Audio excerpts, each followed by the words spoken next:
Bueno, ya son y 3. Yo voy a plantear mi tema.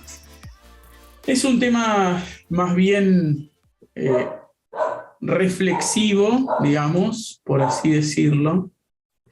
Yo voy a poner un pequeño powercito de algunas cosas que me interesan. Primero que nada, ¿nos estoy compartiendo o no? No. No estoy compartiendo, ¿no? No. No, no estás compartiendo. Esto.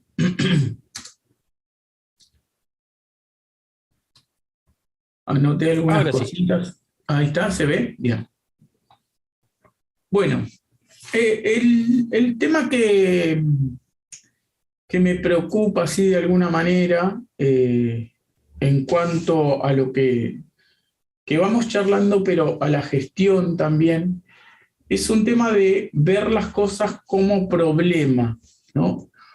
Cuando yo esto lo charlé en algún otro momento, el tema de plantear las cosas como problema generalmente a nosotros nos desenfoca un poco. ¿Por qué? Porque nosotros lo vemos como algo negativo.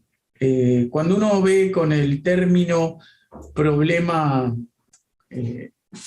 digamos, de la creencia del común, lo ve como algo negativo.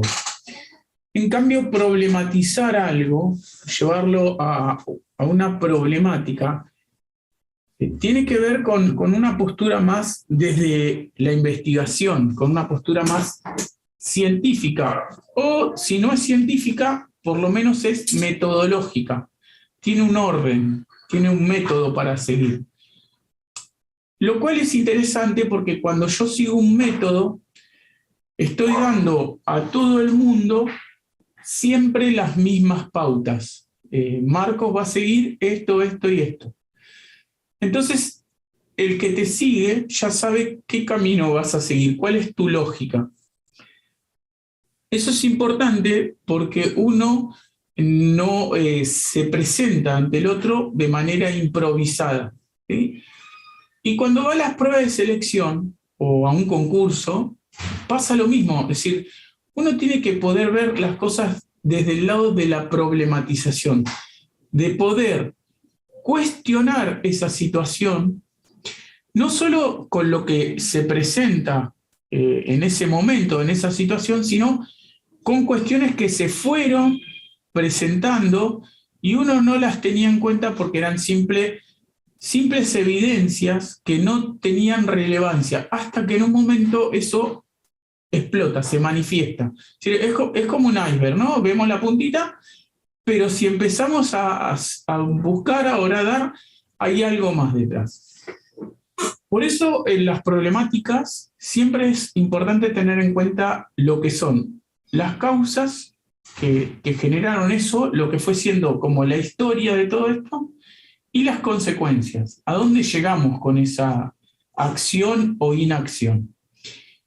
Lo importante de esto es que si yo actúo sobre la consecuencia porque el problema ya pasó, nos pasó por arriba, ya se dio, actuar sobre la consecuencia me va a llevar siempre a actuar sobre lo urgente o lo importante. El ejemplo más común es cuando tenemos un pibe accidentado. Ya ahí nosotros actuamos de manera urgente y sobre algo importante, porque ya está accidentado. No queremos que se nos muera el pibe.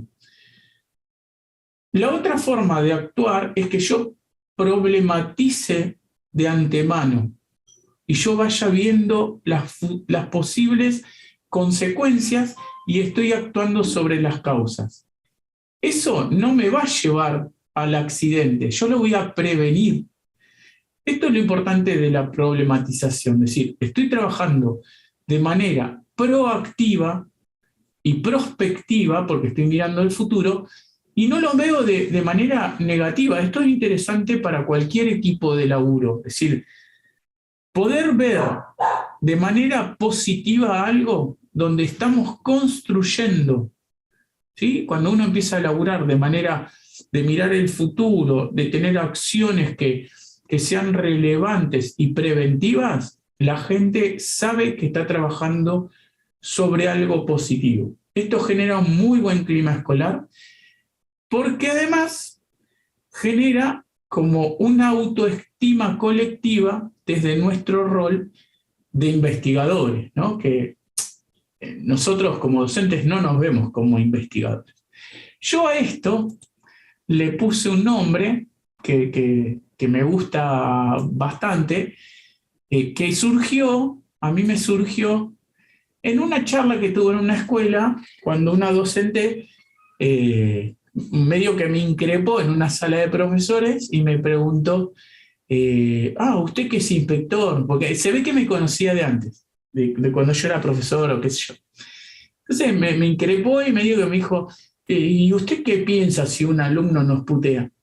Y yo, como era usual en mí, no contestaba, excepto que el director me dijera, bueno, contestale, qué sé yo. Entonces yo le preguntaba al director, ¿le contesto? Porque, digamos, a mí no me gustaba que me pasen por arriba, menos iba a pasar por arriba a los demás. Así que la escuela es del director y yo le preguntaba, ¿le contesto? Y entonces yo le decía, ¿no? Yo te contesto, pero bancate la pelusa, porque después, si no te gusta, es un tema tuyo. Entonces yo siempre sostuve, primero que nada, que un adolescente, por ser adolescente, siempre está enfrentando a la autoridad, siempre. Y es algo constante, porque necesita hacerlo. Y está bien que lo haga. Yo creo que un docente que tiene la oportunidad de que un pibe lo enfrente es una oportunidad para aprovechar. Eso es un conflicto, el enfrentamiento, y no es algo violento. ¿Sí? Una puteada no es algo violento, es algo donde el pibe está probando al adulto. ¿Por qué? Porque quiere ese lugar. Es típico de una pelea de alfas, ¿no? Macho alfa, hembra alfa, pelea, ¿por qué? Por la manada, por el liderazgo, por la autoridad. Genial. Si un pibe lo hace, hay que pensar que un pibe no lo hace comúnmente. Un pibe no se enfrenta a la autoridad porque sí. Se enfrenta porque o le parece un buen lugar para estar o ya se siente preparado. Entonces hay que valorar esta situación. Y yo en ese momento me surgió que había que pedagogizar esa situación. Es decir, hay que construir, problematizarla, cuestionarnos por qué el pibe está haciendo eso. Yo les podría dar miles de respuestas desde la psicología y entenderíamos que el pibe, en las metáforas que plantea Freud, y tiene que matar al padre. Y es necesario, porque ahí construye su subjetividad. Nosotros no le podemos matar al padre a los pibes. Es decir, cuando un docente dice, y tu familia, y esto, y lo otro, ¿cómo que tu mamá va a bailar con vos? ¿Cómo que te autorizan a usar un piercing, un tatuaje? Son mandatos familiares. El que tiene que matar a los padres es el pibe. Nosotros podemos acompañar mostrando otro modelo, pero no somos quienes tenemos que matar a esa autoridad. La tiene que matar el pibe para construir la suya. Me parece que problematizar o pedagogizar desde el cuidado es algo importante, es algo interesante. Nosotros tenemos esta capacidad y lo debemos hacer de manera solidaria. O sea, debemos ser solidarios con ese alumno que te putea, porque no lo hace de manera personal, no es que está atacándote, no sé, a Mariano o a Julieta o a mí personalmente, lo está haciendo en contra de lo que nosotros simbolizamos, que somos los adultos. Somos los machos o los hembra alfa con los cuales él quiere competir. Y eso está bien, eso está. El tema es que nosotros podamos entender esto y de manera ética actuar en consecuencia. ¿Sí? Si yo entro en el enfrentamiento, ahí el pibe no gana nada y nosotros tampoco. Nosotros tenemos que entrar en el conflicto, no en el enfrentamiento. Esto Freire lo plantea como la dialógica, que no es un método de él, sino que es un método de los filósofos, y que plantea esto de la repregunta, es decir, estar preparados para repreguntar en esa situación. Entonces, primero a los que debemos repreguntar es a nosotros mismos, es, ¿qué quiere este pibe de mí? Algo quiere. Bien.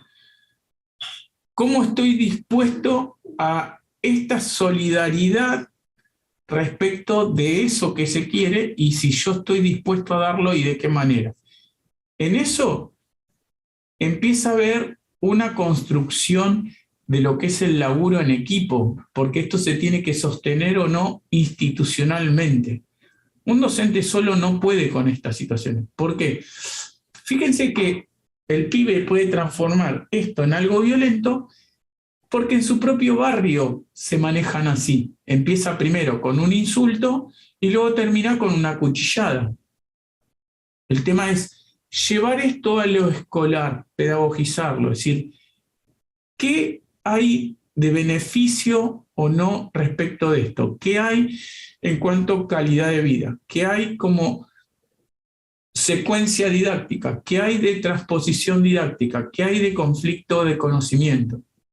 Esto hay que ir elaborándolo. Si nosotros categorizamos de entrada que eso es algo violento, chau, ya está, no tiene solución.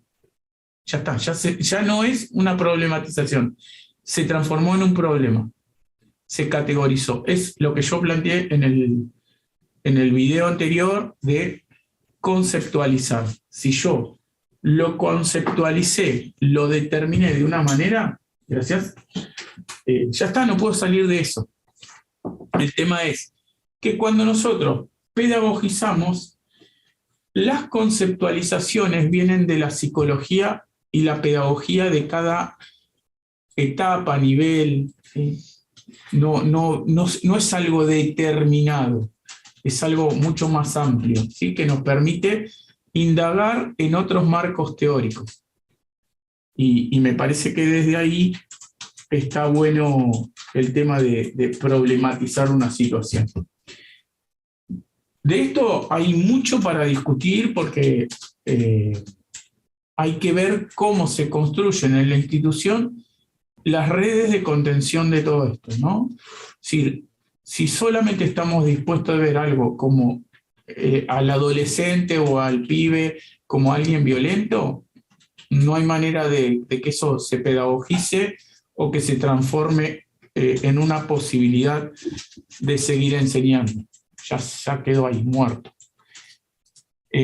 Distinto es cuando nosotros vemos un problema o problematizamos algo desde el cuidado, entendiendo que hay una simetría entre ese pibe y yo, que hay alguien que está un poco más preparado, que debiera tener ciertas contemplaciones, entender que ceder no es perder, que nosotros cedemos para poder seguir avanzando y cambiando una manera de pensar, cambiando creencias, cambiando imaginarios, y es solidario porque no se plantea de esto desde el lugar del castigo, sino de ver en el otro la posibilidad de cambio, ¿no?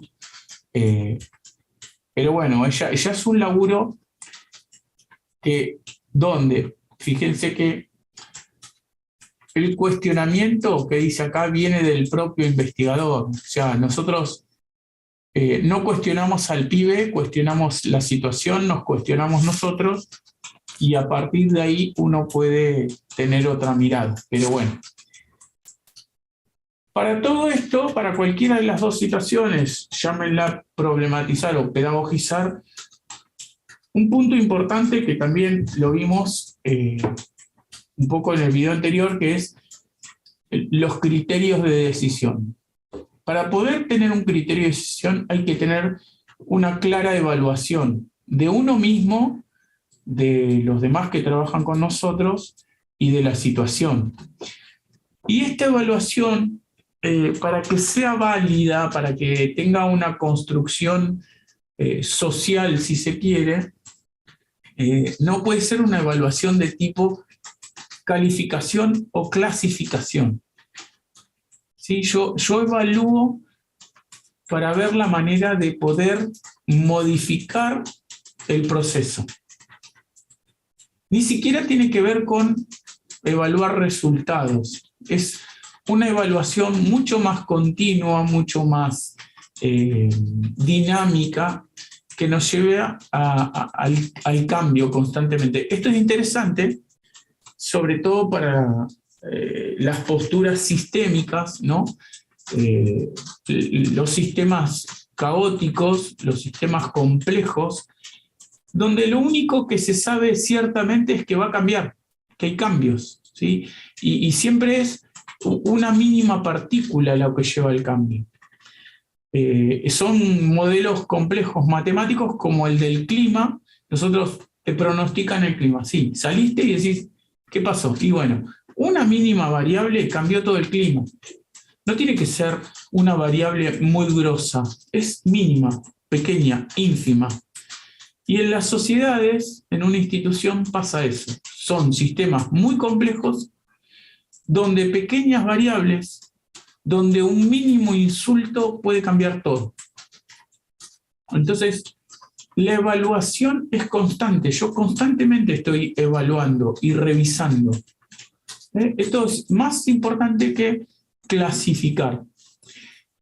Y como último concepto, bueno, no como último, pero sí el orden en quienes investigan o plantean una situación de problematización es algo importante para nosotros por una cuestión de cuidado para quien investiga,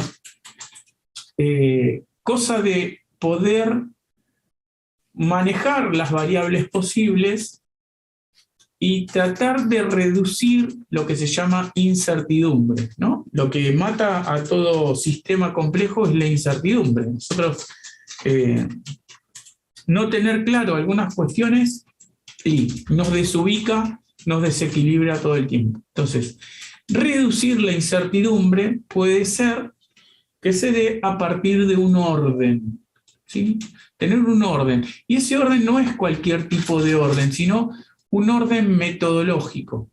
La rigurosidad del registro es importante, lo que nos va a llevar con el tiempo a generar sistematizaciones, es decir, ante ciertas situaciones puedo actuar de esta manera porque sigo un protocolo, sigo un orden, sigo un método, lo sistematicé.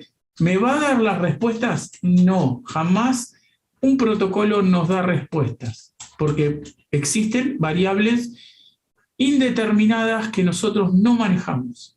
No las manejamos, es imposible por una limitación humana, pero va a generar menos incertidumbre, siempre. Los aviones, por ejemplo, siguen un protocolo, los tipos son pilotos, saben, manejaron 30 años de su vida y todos siguen un protocolo, hacen siempre lo mismo y eso no evita, bueno, los reduce los accidentes, pero cuando tiene que haber un accidente, lo hay, ¿sí? Pero siempre se respetan los protocolos. ¿Por qué se respetan? Porque los protocolos además me permiten evaluar a largo plazo. Si seguimos los protocolos y hubo un accidente, un cambio, lo que fuese, yo puedo seguir ese mismo orden para analizar lo que pasó. Que también es importante, saber qué pasó. Esperen que hay una pregunta. Ah, hola. No, solamente un hola. Bien. Conceptualizar lo mismo. Y voy a aclarar una cosita más que es interesante para esto del protocolo, de problematizar o pedagogizar. Hay un concepto que se usa muy mal cuando uno va a analizar una problemática. ¿Por qué? Porque se utiliza el hecho de recortar y se lo piensa en el imaginario de quien es aspirante o también cuando uno está en funciones, que recortar significa reducir. Yo recorto algo, agarro un papelito, lo recorto y lo hago más chiquito. Lo corté. ¿Listo?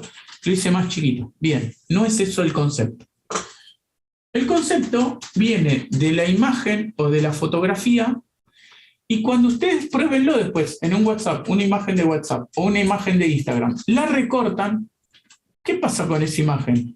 Se amplía, se hace foco sobre esa parte que recortaron. Esa parte que recortaron toma la dimensión de todo el total. ¿Por qué? Porque se amplió, se hizo foco.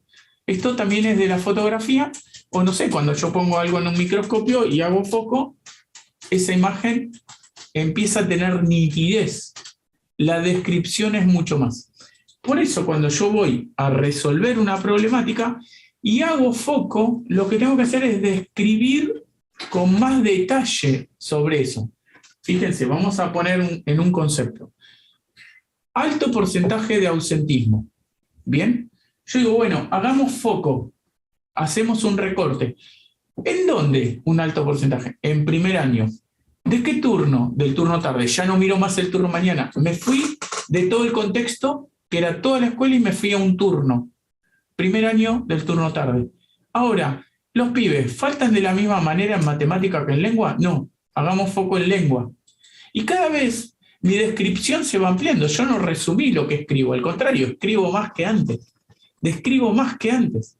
Entonces, cuando yo hago foco, implica una mayor descripción y poner acento en el detalle, es decir, ¿dónde veo ese porcentaje de ausentismo? ¿Se entiende? Cuando yo problematice, cuando yo pedagogice una situación, tengo que hacer mayor detalle de esa situación. Tengo que contemplar qué causas llevaron a eso, qué efectos tiene eso, qué consecuencias, quiénes fueron los actores. Y entonces voy a dar mayor nitidez a eso que estoy diciendo. Entonces, el foco no achica, el foco agranda. ¿Se entiende? Esto para salir de esa creencia de decir, bueno, hacemos foco por tal cosa. No, bueno, listo. Eso es lo que yo iba a contar. ¿Preguntas, dudas, emociones? Ah, rapidísimo le metí esto. Pensé que iba a ser más largo. ¿Preguntas? Sandra, Patricia, hola. Claudia, ¿cómo estás? Estás muteada. Hola, ¿cómo Hola. va? Bien, bien. ¿Puedo hacer una pregunta? No sé si, pero en esto que hablabas del recorte, Sí. que en realidad está muy claro el ejemplo como lo diste, que nosotros cuando tomamos una fotografía la recortamos y nos concentramos más en los detalles. El caso que vos diste del ausentismo, pero a mí un poco me taladra la cabeza si nosotros nos enfrentamos en situaciones de violencia o de una... Espera. Una cosa antes. Sí. Espera. Violencia es algo que tiene que ver casi cercano a lo sádico. Sí, yo te iba a decir más reducido, puntualmente. Enfrentamiento. Un alumno que dice que en su casa hubo abuso por parte de su padre adoptivo. Eso sí es violencia, claramente. Bien, en ese caso, y te pregunto porque me surge la duda, ¿cómo en el rol de supervisor, nosotros el primer paso que hacemos, que tendríamos que hacer, es poner obviamente todo el protocolo, pero lo que yo no coincido en llamar a los padres, ¿por qué no la denuncia directa? No sé si me expliqué bien. Vieron que hay todo un sistema que dice que, bueno, que el menor se puede contactar a un número de teléfono sin ni siquiera ir a la comisaría de la mujer y solicitar la ayuda pertinente. Espera. Vamos a ver. Vamos porque... por parte. Sí, Dale. eso tiene un contexto. A ver. Sí. Si el pibe llegó a comunicar esa situación, si se la dijo a un docente, lo que fuese, a quien se la haya contado, Sí. yo no creo que el pibe ya, llegando a esa decisión, quiera hablar con la familia. puede haber un abuso intrafamiliar del cual, si el pibe te dice, mi mamá no estaba enterada, mi papá no estaba enterado, y el pibe lo contó, bueno, ahí considero que vos podés llamar a los padres. Pero si el pibe es un pibe que tiene más de 13 años, fue abusado, te lo cuenta, esa persona que lo cuenta, lo redacta un acta, te informa y anda a hacer la denuncia. Ahora bien, el pibe ya tiene cierta edad que puede hablar, ¿sí? Sí. Te dice, yo no quiero hablar con mi familia porque está denunciando él mismo a su familia. No podés seguir ese protocolo donde el pibe dice, no quiero que hablen con mi familia. Entonces, lo que yo considero en ese sentido es decir, ¿con quién querés hablar? ¿Quién querés que venga a buscarte? Porque alguien tiene que hacer una guarda transitoria de ese pibe. Un tío, un abuelo, no sé, algún pariente que le dé contención a ese pibe. Por eso yo, en algún momento, cuando dije pedagogizar, lo voy a poner de vuelta, lo primero que pongo en esta situación es el cuidado. Cuidado. Y la solidaridad. Yo me tengo que solidarizar con esa persona porque el cuidado es lo primero que tiene que estar. Y el cuidado, cada persona sabe qué es lo que necesita como cuidado. Es lo mejor que puede hacer alguien cuando pedagogiza una situación o la problematiza es preguntarle al otro, ¿qué necesitas? No. A ver, los protocolos están buenos porque nos dan mucho cuidado, nos dan mucho orden. Siempre y cuando, si es que yo me enteré de una violación, un abuso, me enteré, no sé, por chusmerío si querés. Y yo digo, esto es válido. Entonces ahí llamo a los padres para que me den una respuesta. Ahora bien, ¿conviene que yo trabaje con esos padres solos? No, conviene que trabaje con un equipo. ¿Por qué? Porque lo que yo pregunte a lo mejor no es suficiente, porque lo pregunto desde un marco teórico. Está bueno que haya conmigo, si vos vas a ser inspectora, un inspector de psicología y que también pregunte desde su marco teórico. ¿Por qué? Porque en esas situaciones un inspector de psicología sabe más. Entonces, esa entrevista se construye en un equipo, que es parte de lo que puse, ¿no? Al final puse lo ético, el cuidado, la solidaridad, lo ético y el equipo. ¿Por qué? Porque esto no es algo que yo inventé ni nada. Matus habla no del diagnóstico, habla de la descripción situacional. Yo necesito describir esa situación con esos padres. Necesito describir la situación con ese pibe. ¿Qué pide ese pibe? O piba, no sé, lo que fuese. ¿Qué están solicitando en cuanto a cuidado? Porque si un pibe habló, bueno, ya se construye algo que puede ser parecido al protocolo o algo totalmente distinto. Entonces, uno tiene que ser crítico y pensar, tomar un criterio, decir, ¿cómo vamos a solucionar esto? ¿Conviene que llame a la familia? Y por ahí, vos llamás al servicio local, llamás a la fiscalía, llamás a la comisaría y decir, no, mire, los padres son los denunciados, no los vamos a llamar a los padres para que lo cuiden. Entonces, a veces el criterio es también esperar que decida quien interviene en una situación civil o penal que vos no sabés de eso. Está bien, el protocolo dice llamar a los padres. En el caso que los padres sean cuidadores de ese pibe. Cuando los padres no son cuidadores, y bueno, tengamos nosotros el cuidado, porque ese pibe, si no, tampoco va a confiar en la institución. Si está pidiendo ayuda, es porque confía en la institución. ¿Qué vamos a traicionar eso? Mira, puede ser que corras el riesgo de que venga alguien y te diga, usted actuó mal. Perfecto, actué mal. Sancioname si querés. Pero vos vas a perder el cuidado, la relación de confianza.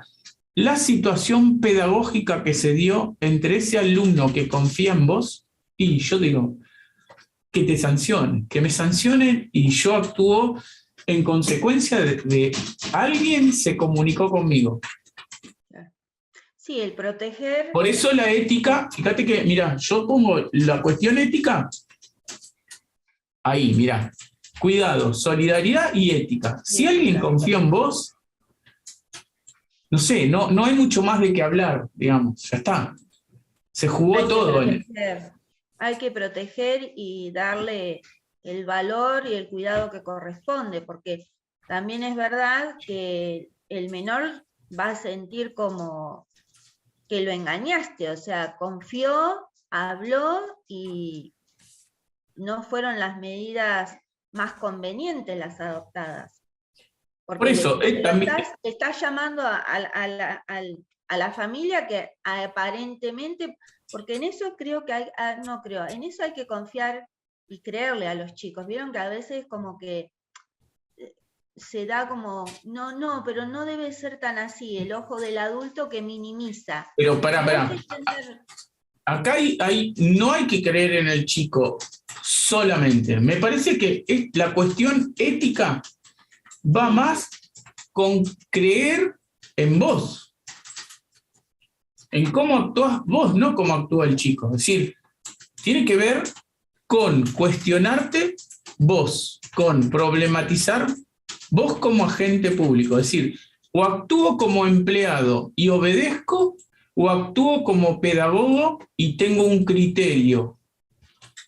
Tener un criterio, una responsabilidad y una respuesta acorde a mis acciones, me parece que éticamente no hacemos juicio de valor. No hacemos juicio de valor. Al contrario, si vamos a juzgar a alguien en esa situación, es a nosotros.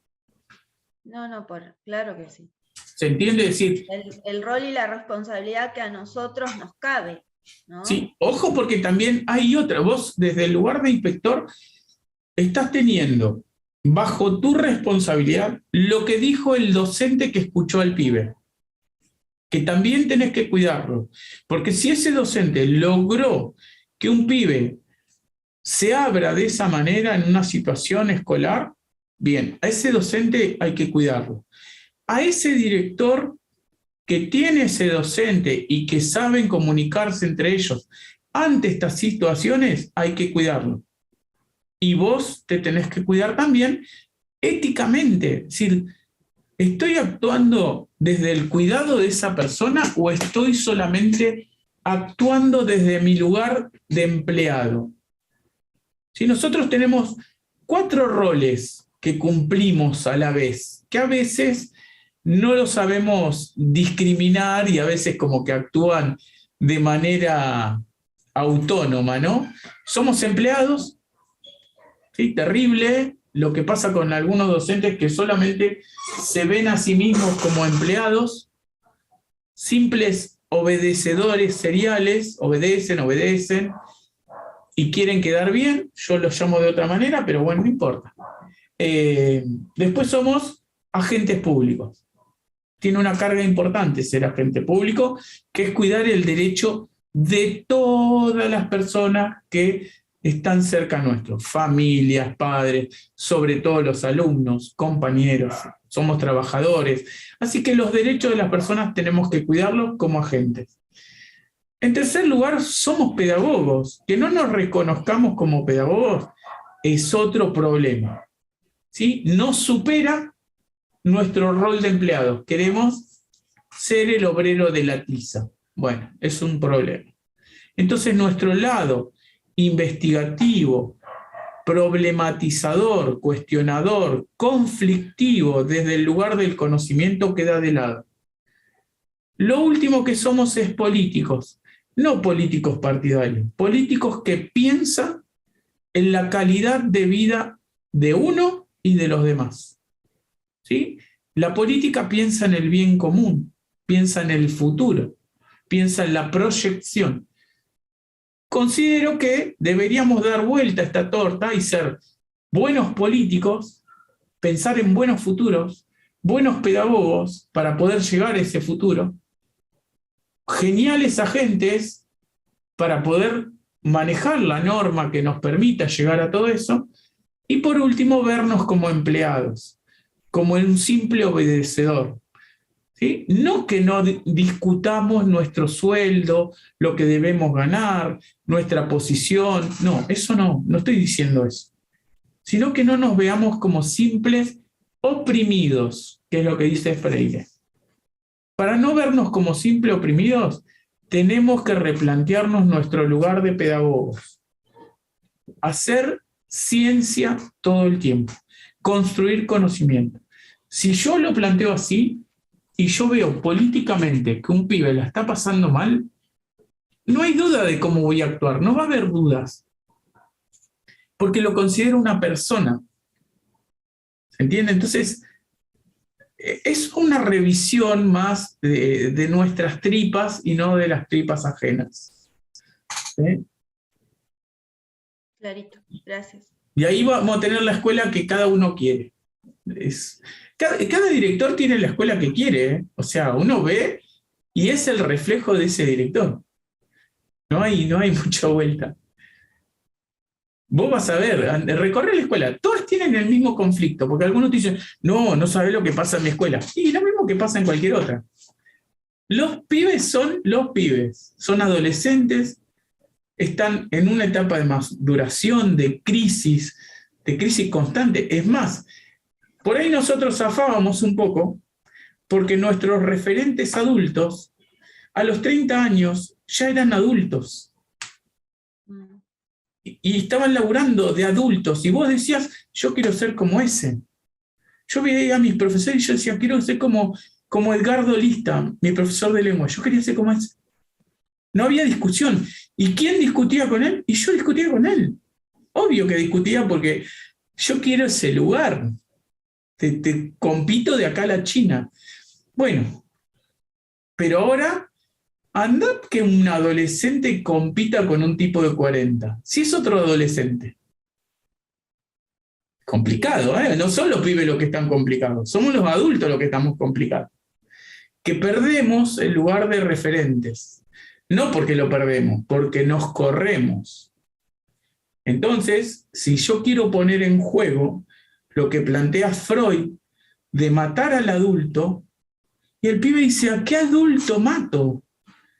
¿A quién mato? ¿Con quién compito?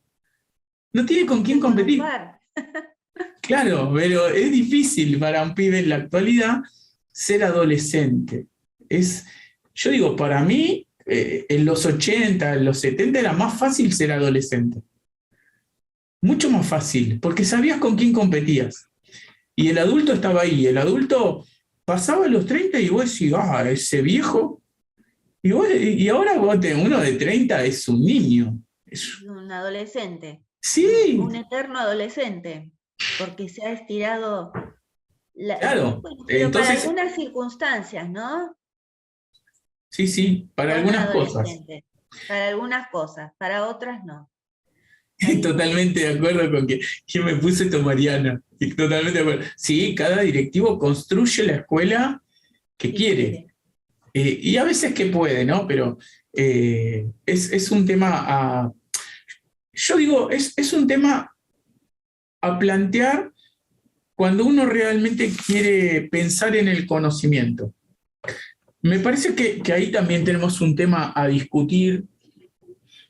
¿Qué vamos a hacer en la escuela, no? Que el conocimiento, definir el conocimiento. Nosotros hemos vivido una época donde el conocimiento era lo teórico y lo que se memorizaba, lo enciclopédico.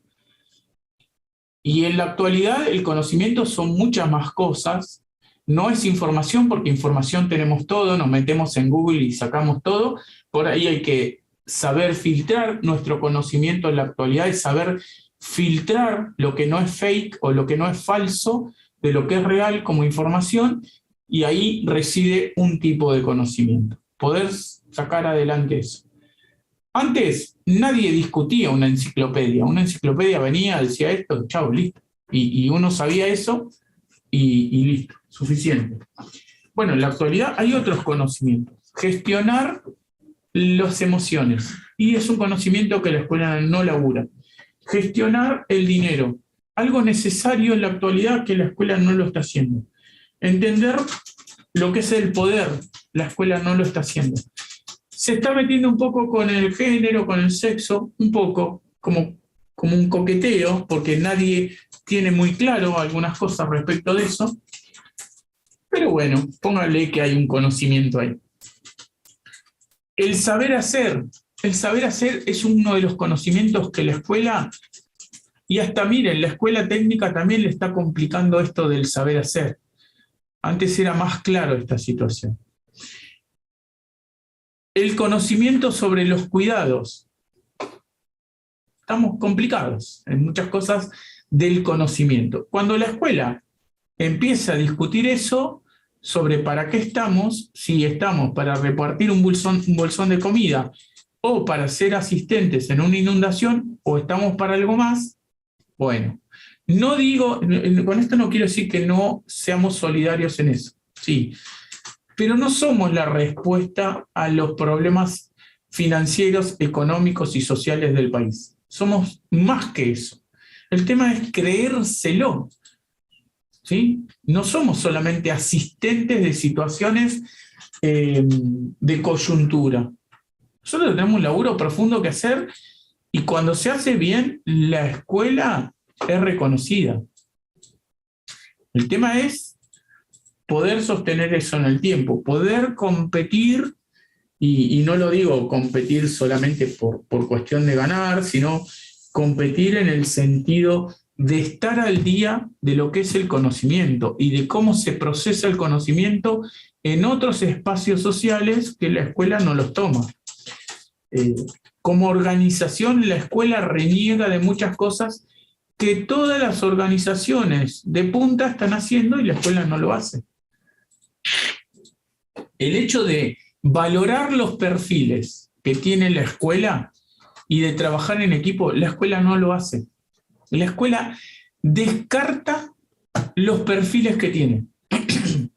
Yo creo que no hay, no sé, en una universidad podemos tener, en la escuela hay licenciados, doctores, diplomados, hay de todo en las escuelas.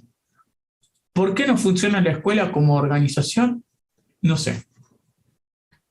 Sí sé, creo que esto de valorar los perfiles y realmente trabajar por competencias no comienza desde el equipo, tanto directivo como el equipo docente. Es decir, hay gente competente y que está ahí al fondo, que no participa.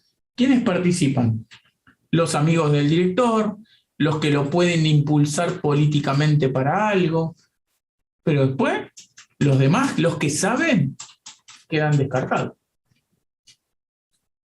Digo, no sé, por ahí no pasa en sus escuelas, pero si uno lo empieza a mirar y a pensar, dice, fíjense, ¿no? Quiénes rodean al rey, ¿no? Como ese cuento que yo le voy a hacer la mejor pilcha al rey y resulta que estaba desnudo, pero nadie le decía que estaba desnudo. Bueno, pasa esto en las escuelas. Somos muy lamebotas en algún sentido, pero bueno.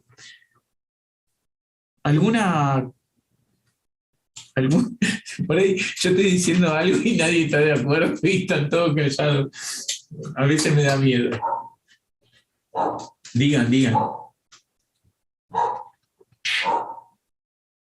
Carla, ¿ya volviste del supermercado?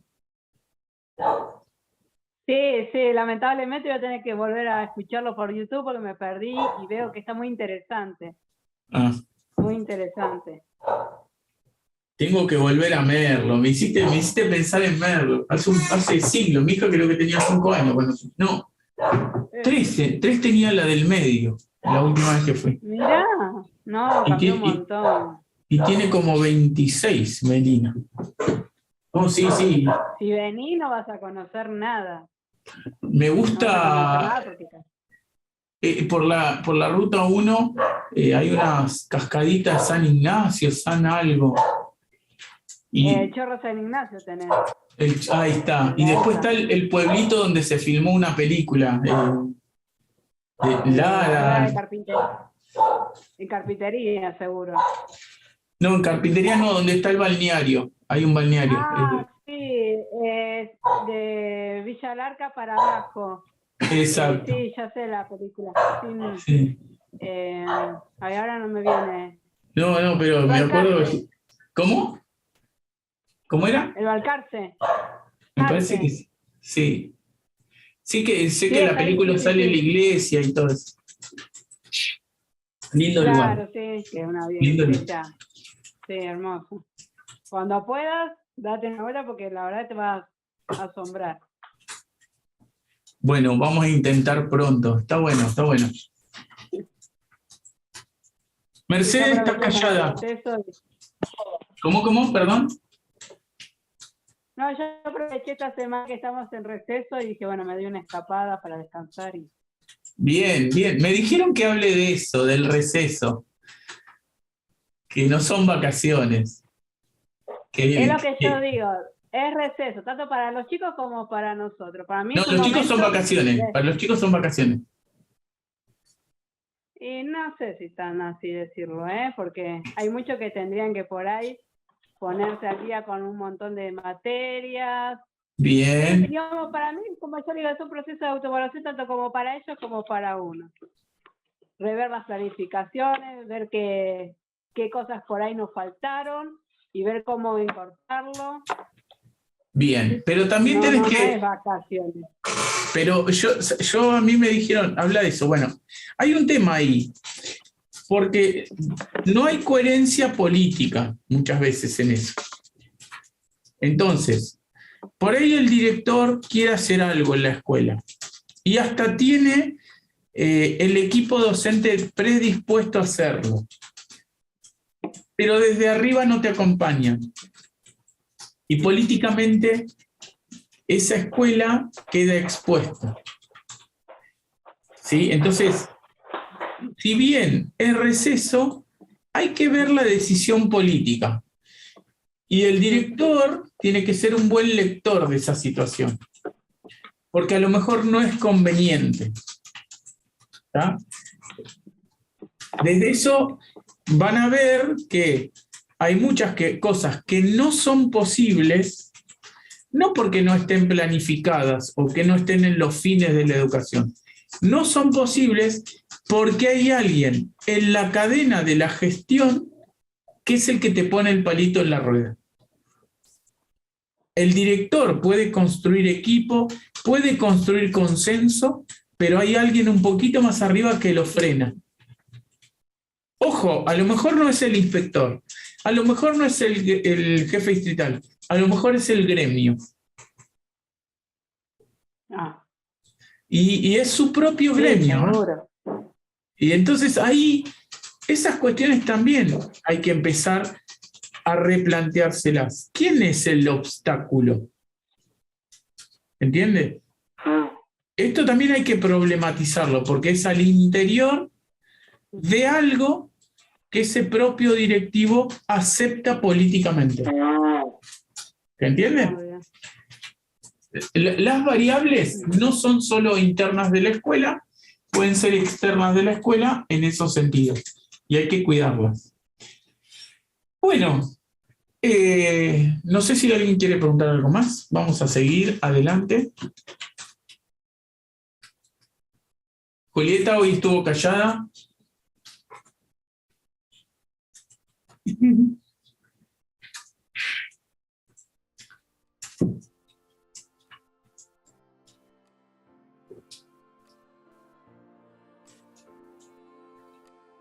¿Dudas? ¿Emociones? No, me da miedo cuando no preguntan nada. Bueno, como no hay nada que preguntar, me voy a retirar, así voy al cumpleaños del hijo de un amigo y vamos a celebrar este gran día. ¿Cuántos años hace que ya el hombre pisó la luna? 1969 a la fecha. Por eso es el Día del Amigo, ¿no? Porque hemos llegado a la luna. Qué lindo. Que tengan buen receso y nos estaremos viendo el miércoles, si todo va bien. Nos vemos.